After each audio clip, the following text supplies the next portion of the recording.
And I think what's happened is that Israel's still living in the early 2000s when buses were blowing up.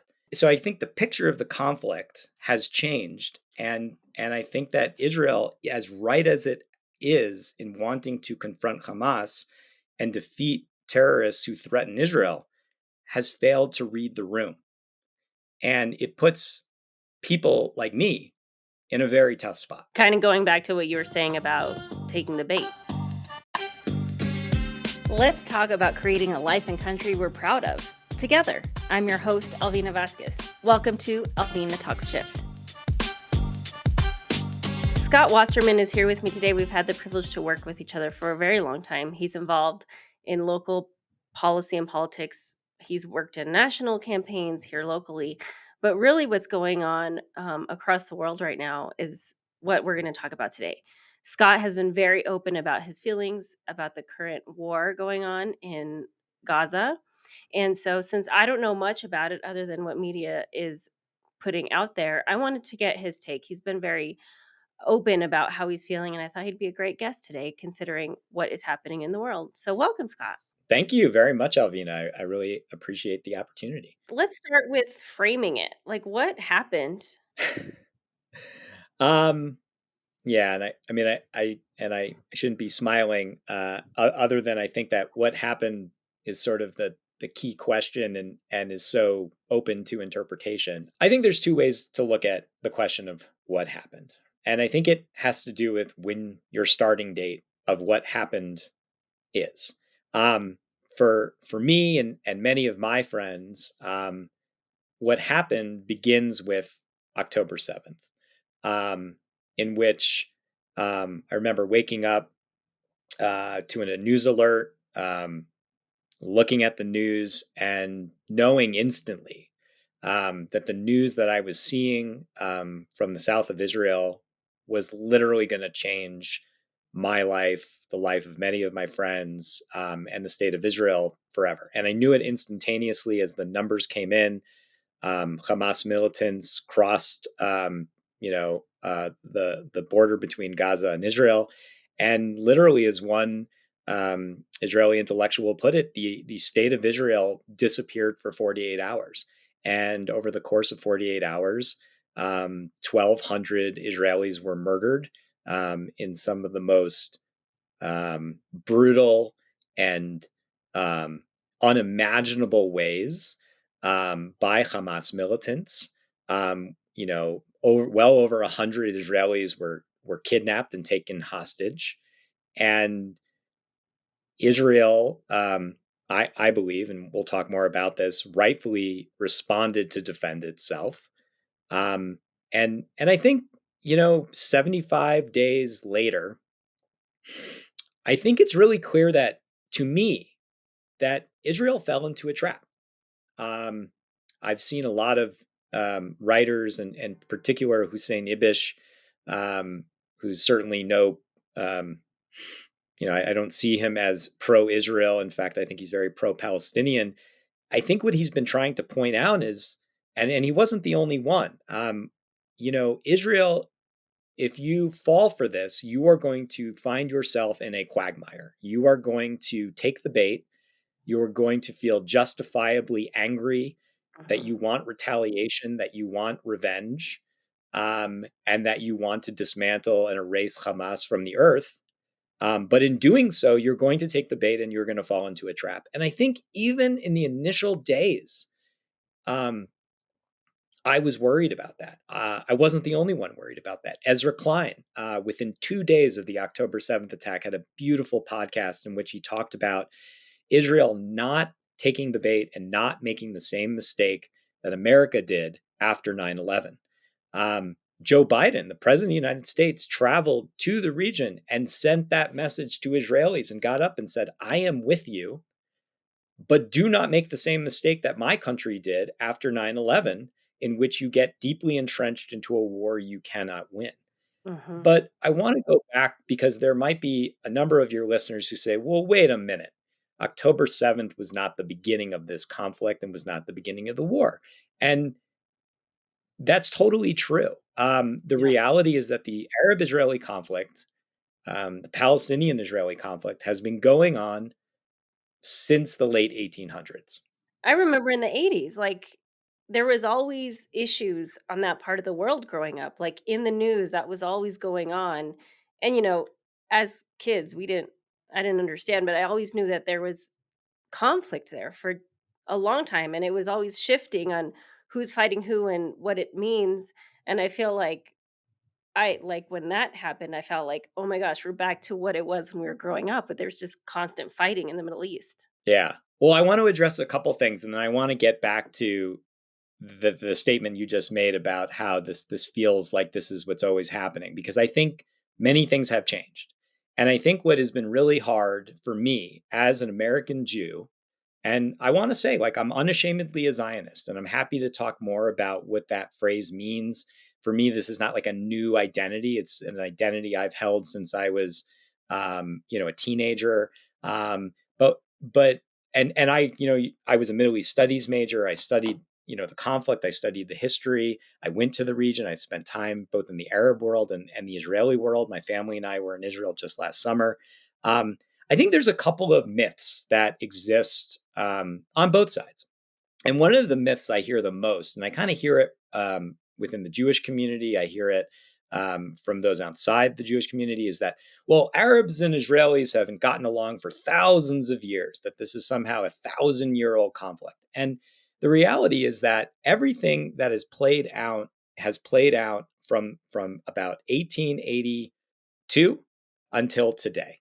And Mhm. the conflict, and it really didn't start out as a conflict, right? And I think one of the things that's been really challenging is that I feel like all of Jewish history has has gone on trial, right? And I think Interesting. that what I've been begging people to understand is that, and I want to speak very personally about this. So my great grandfather was born in what is today Moldova, but at that time was part of the Pale of Settlement.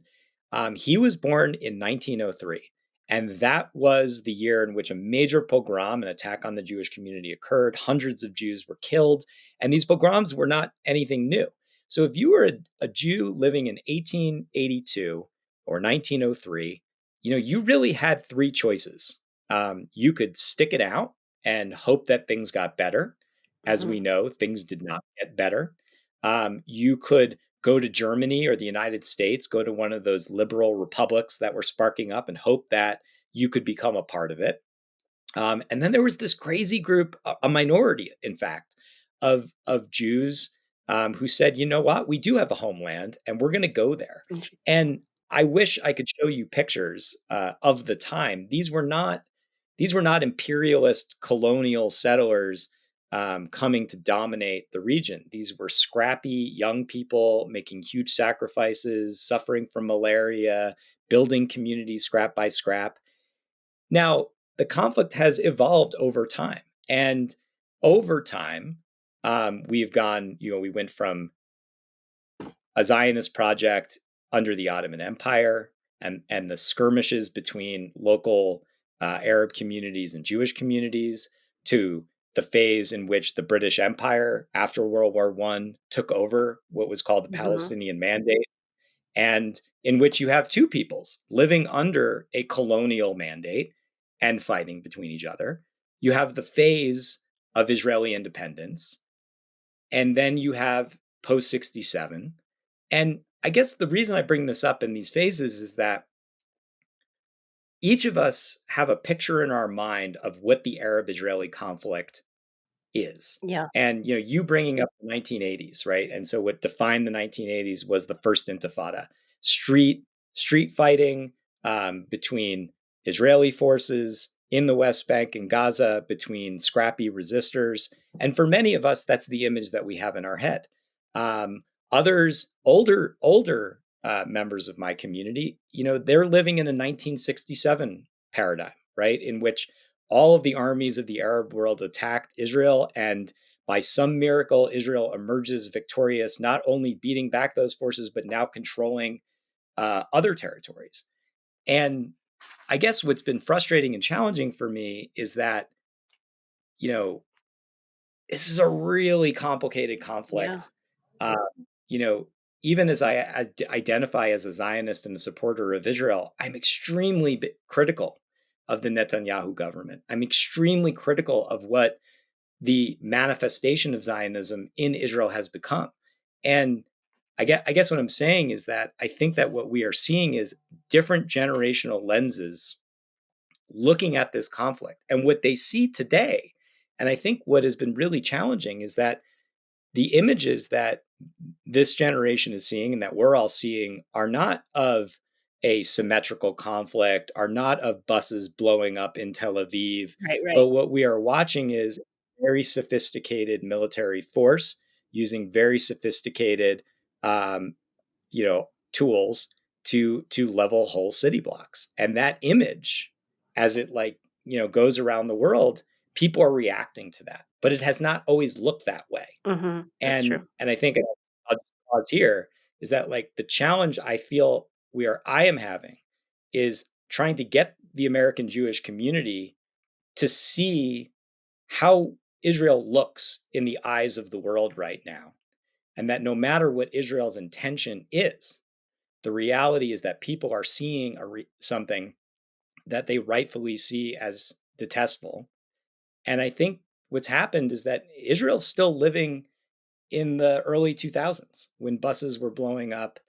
Um, so I think the picture of the conflict has changed, and I think that Israel, as right as it is in wanting to confront Hamas and defeat terrorists who threaten Israel, has failed to read the room, and it puts people like me in a very tough spot. Kind of going back to what you were saying about taking the bait. The challenge here is what is the answer? I mean, how would we respond? Somebody was saying to me, if missiles were being fired from Aurora into the city of Denver, how would we respond to that hypothetical?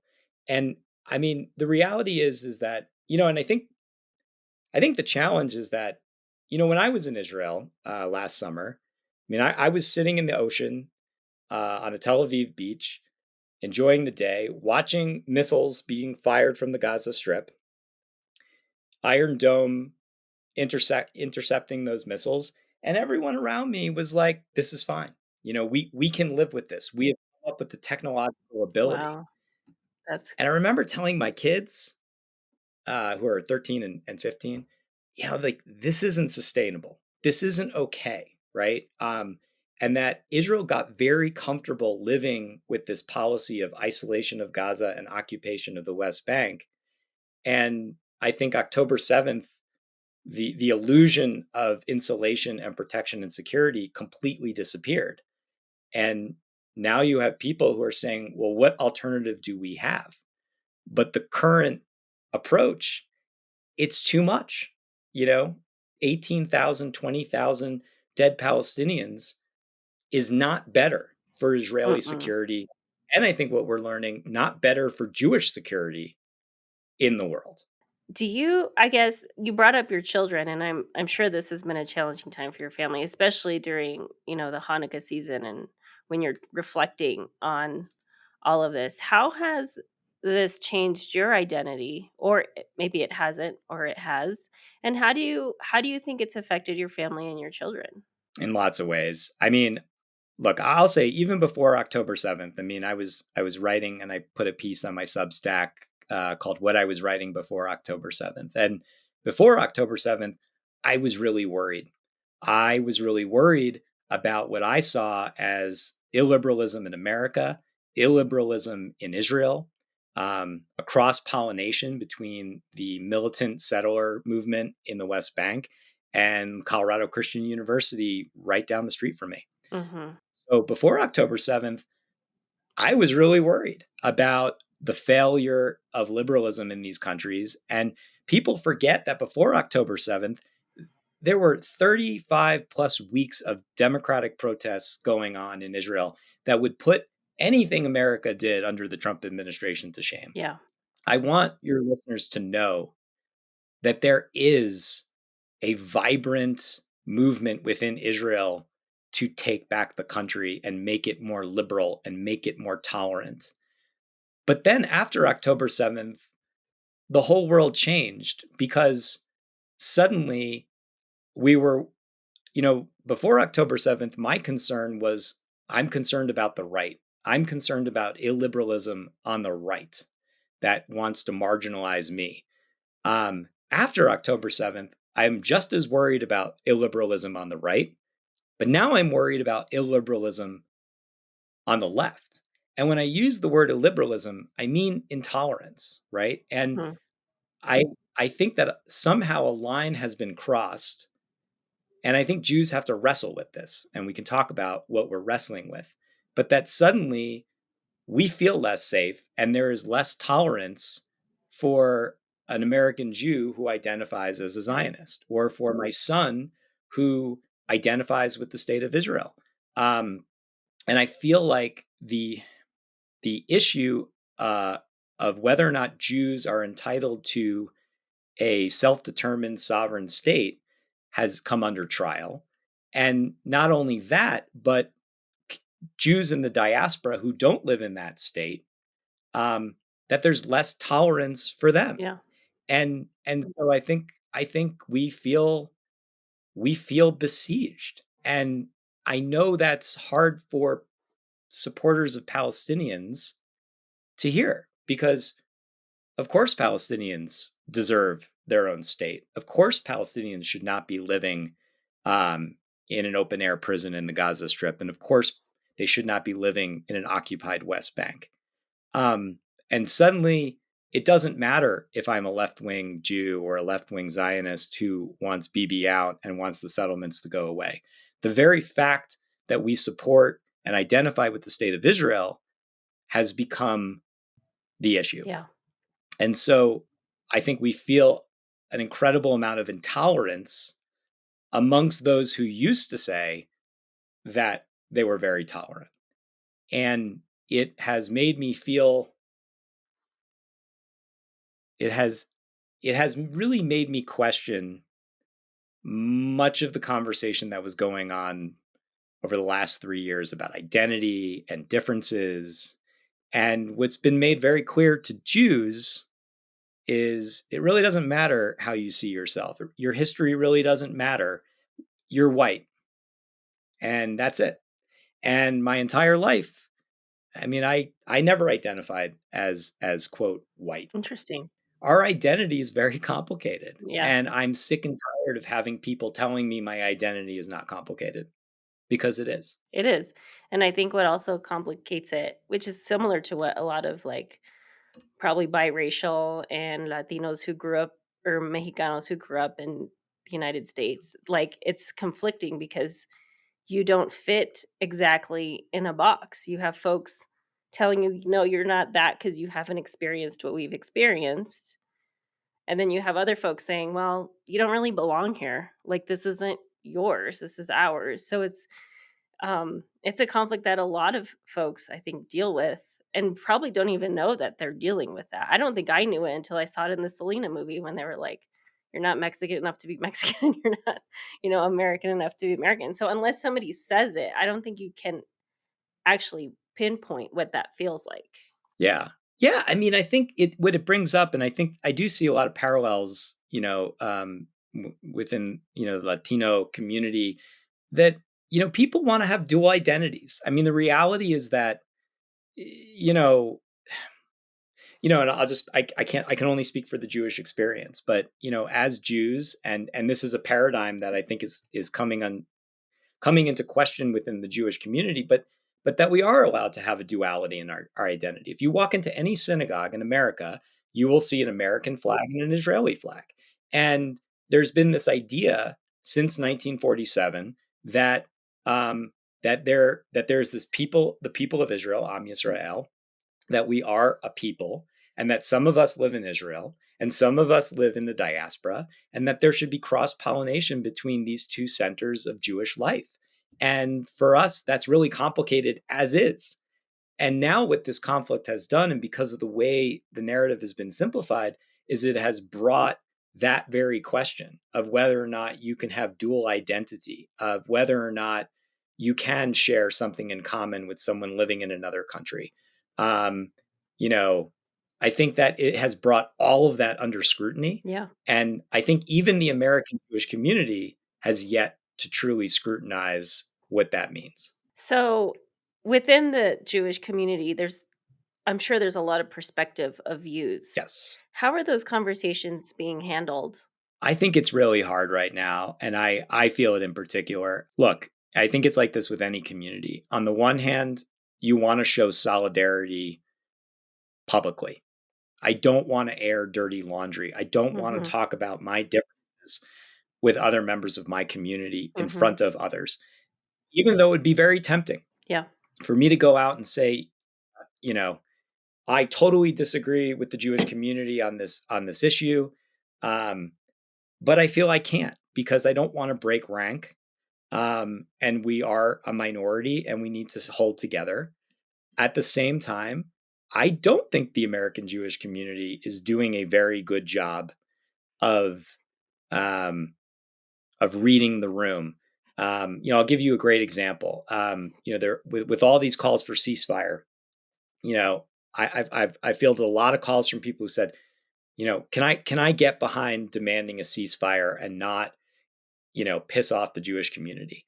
And it's really tough because I'm like, well, personally, I support that demand, but the Jewish community feels, well, if people are demanding ceasefire, then they don't understand the reality of this conflict, and they're ignoring our pain and why this is all happening. Um, and I think the Jewish community is potentially missing some nuance. And I think within the community, there's a real push to be unified. Um, but by day 75, it's very clear to me Bibi Netanyahu has absolutely no incentive to end the war. Um, I don't support the reoccupation of the Gaza Strip. Um, I want to see us go for a two-state solution, and there are huge portions of the Jewish community that oppose those things. So, at what point do I break rank with those individuals? And at what point is my calling for a ceasefire considered heresy, and something apart from the main? And I think this is what people have to understand about Jewish history is that over time we one of the greatest challenges in Jewish life is developing a consensus around what it means to be a Jew. Mm. And somehow, and this we don't have enough time, um, between 1947 and 2023, a close identification with the state and people of Israel has become fundamental to Jewish identity across the world. That does not mean that I support every single policy of the Israeli government. Right. That does not mean that I support every action taken by the IDF. And by the way, there's a debate within Israel as to whether or not I belong there. I mean, the protests that were occurring, but before October 7th, Oh, interesting. were protests against an illiberal government that wanted to end my right to be a citizen of Israel if I choose. So there's a debate and a dialogue. Oh. There's two poles in the Jewish world: the American Jewish community and the Israeli community. October 7th has upended the entire world for us, and it's just enormously challenging because it involves identity, it involves political alliances here at home, and it also has to do with our history and the choices that we've had over time. And it has led us to today. And this is a mess.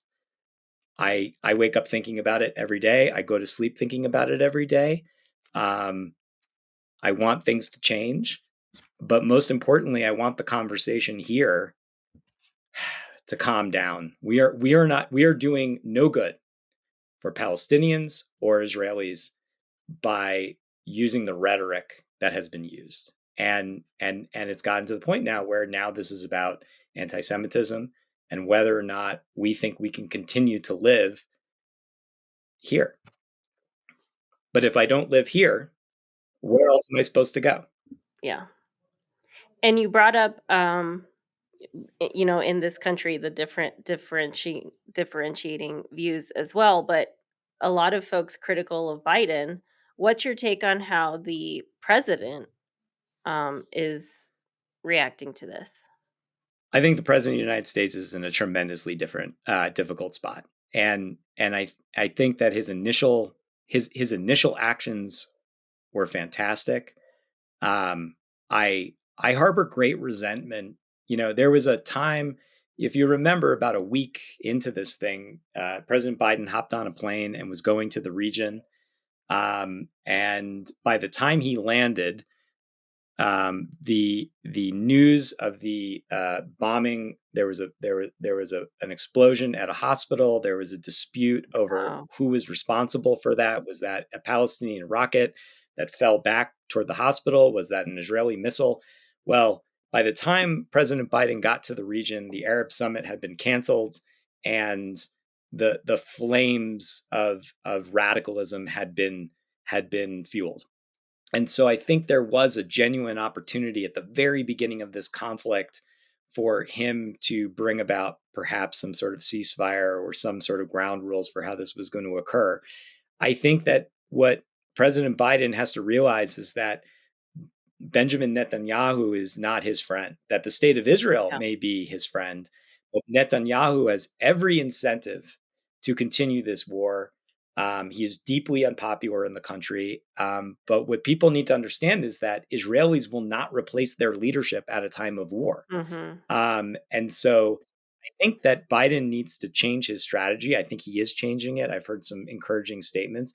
And I go back to what the US Secretary of Defense said, and I couldn't agree with him more, that Israel is on the precipice of a strategic loss. They may win the battle, but if they find themselves reoccupying Gaza and controlling the lives of Palestinians, Israel's going to lose long term. And so I think for President Biden, he needs to understand that sometimes being a good friend means to tell them that they're headed toward calamity and that they're not going to let them do it. I mean, if your friend is about to get into a car and they're drunk, Yeah. what does a good friend do? A good friend takes away the car keys. And I do think that, putting some restrictions on arms sales and how they can be used, and that's why I belong to J Street, which is an alternative to APAC, which is the pro-Israel lobby that most people are familiar with. And J Street is demanding that the US use its leverage to put very tight restrictions on arms sales, visa policies, that there has to be some pressure on the Israeli government to rein this strategy in. And I'm convinced there is no end to this mission, or that the mission that, and just here in Colorado, we are very blessed to have U.S. Representative Jason Crow representing us. He has enormous military experience, and he was on a call with J Street, and he said, "Look, you cannot use military power to destroy your enemy. What you can do is use military power to degrade their capacity for resistance and create a political trap." Mm-hmm. And that's where the United States needs to be focused. And I would argue that anybody who wants peace and anybody who wants this conflict to end should be pushing the US government. But I want to be really clear.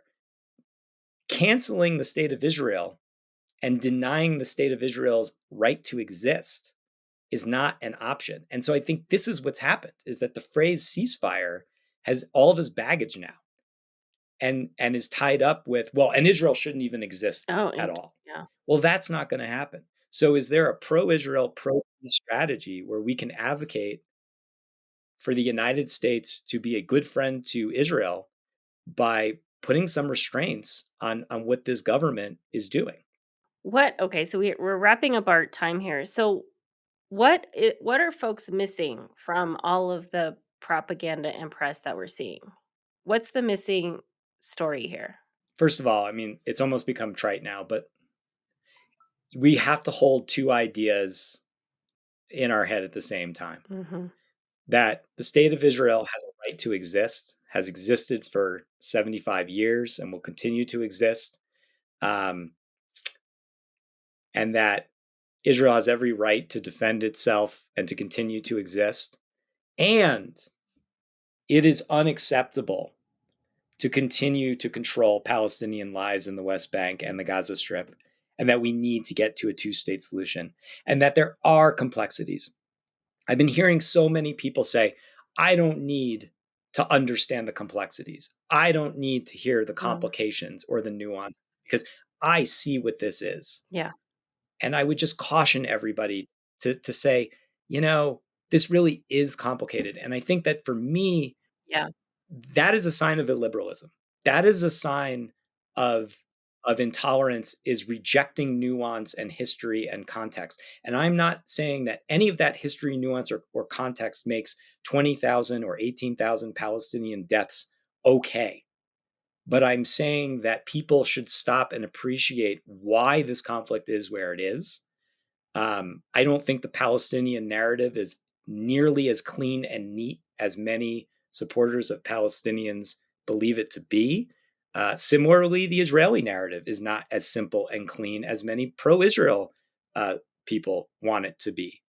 And so I know that's hard for folks, but we have to accept the complexity, and we have to accept that both peoples have a right to self determination and to govern themselves in their own state. And no one is going to win by trying to cancel out the other's existence. And I think I believed that in 1999. I believed that in 2000, and I believe it today. And I wish people would see the richness within this conversation, the diversity of views. Hmm. Um, and it's just not as simple as the narrative that you want to project onto it. And I guess what I would just say is the question I would ask a lot of people is what you are doing and calling for about the Palestinians, or are you projecting perhaps your own feelings about your own situation onto this conflict? Mm. Interesting. And because that's what I feel like is playing out. So I don't know. I guess those are my feelings, and I just would say that to me, liberalism, tolerance, and respect for diversity is just more important than ever, and that the left needs to watch out for its illiberal instinct as much as the right does. And I think that's what October 7th revealed very clearly for me. So, as American, as non-Jewish Americans or people living in this country, what should we do? What is our role in this? I think it's similar to what I was talking about earlier. I mean, I think look, protest, go out and protest injustice in the world, advocate um, for the United States to be a good friend and not just a lackey. Hmm. Um, argue constructively what's going to get us out of this mess, but don't fall for simple narratives that lead someone to say, well, then an entire country just should not exist. Yeah. And so I guess what I would say to anyone who wants to be engaged is, how are you moving this conversation forward? Because it's Hmm. very easy to burn things down. The job of the arsonist is so much easier than the builder. So I guess I would ask everybody, what are you doing to get to a two-state solution, where a free uh, and self-determining state of Palestine coexists next to a free and self-determining state of Israel? Um, let's let's get back on that track, and let's not try to rewrite history. That never works, and it doesn't lead anywhere productive. And my final question is, where should people go if they want to learn more about this? What's the best place to read about this and learn about the complexities of this? Gosh, stay off Twitter. No, I mean, look, here's what I'd say. Like, for me, I read Haaretz, which is a very left leaning newspaper, one of the first newspapers founded in Israel. That's where I get a lot of my news. Um, I would, if you're reading something, make sure you're reading content that is coming from people well versed. Um, I, you can read, Hussein Ibish, Ezra Klein, some of the negotiators that were involved in the Oslo process. I mean, I guess what I would ask is, and I want to be clear, like, if you look at my library, I have just as many books on Zionism as I do on Palestinian history, written by Palestinian authors. Edward Hmm. Said's Politics of Dispossession is right next to my copy of The Jewish State. So I think what I would recommend is not necessarily a source, but balance, and ask yourself, for every article I'm reading that's coming from a Palestinian or Arab perspective, am I also reading an article from a Jewish or Israeli perspective? And I think that's what I think people ought to do. And it's not artificial. It's not artificial. It's just making sure that you're getting different perspectives, um, and not just taking your information from one source. Scott, I learned so much today. I felt paralyzed by this because there is so much rhetoric on both sides that I felt like I didn't have enough to know, because I know people are hurting on both sides. I know there's a lot of pain going on right now, and usually that causes folks to paralyze and not know what to do. So how can we be most helpful to you, to our Palestinian friends and family, and to our Jewish friends and family? I think the most important thing we can all do is check the rhetoric. Let's try our best to reject absolutism. Let's try our best to get people to stop erasing identity. I think if we can do those two things, I think that we have look. There's much greater pain and much greater suffering happening in Israel, the Gaza Strip, and the West Bank. And I think we owe it to ourselves and we owe it to them to have a constructive and respectful conversation here abroad. Because right now, those people over there are not in a place psychologically where they can have a constructive conversation. Yeah.